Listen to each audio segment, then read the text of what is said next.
Ukážeme si, ako pripravíme z rôznych druhov kuracieho mäsa rôzne druhy receptov.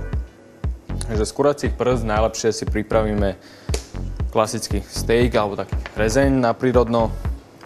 Pri tom stejku nakrojíme si trošičku tú kožu, alebo pri tom opekaní sa nám stiahuje tá koža, aby sa nám to mäso moc nestiahlo. Mäso si klasicky osolíme, okoreníme, na pamičke zarestujeme. Restujeme najskôr z prúdka, aby sa to mäso zatiahlo a zostalo nám krásne šťavnaté. A postupne znížime teplotu a dopekáme. Zo stehna si nakrájame rezance.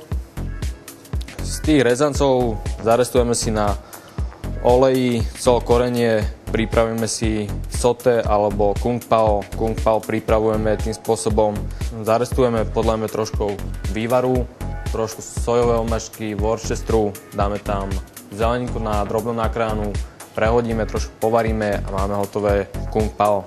Z krydelok si trošku odkrojíme to masné, trošku si narežeme kožičku, aby sa nám to mäso rýchlejšie prepieklo. Budeme následne marinovať. Nakrojíme si to mäso aj kvôli tomu, aby tá marináda prešla krydielkami. Najlepšie marinovať je deň dopredu. Nechať cez noc to mäso naložené.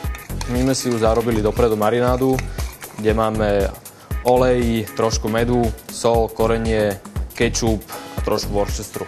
Masírujeme tú marinádu do tých krídelok. Môžeme marinovať ktorúkoľvek časť a grillujeme na pánvičke.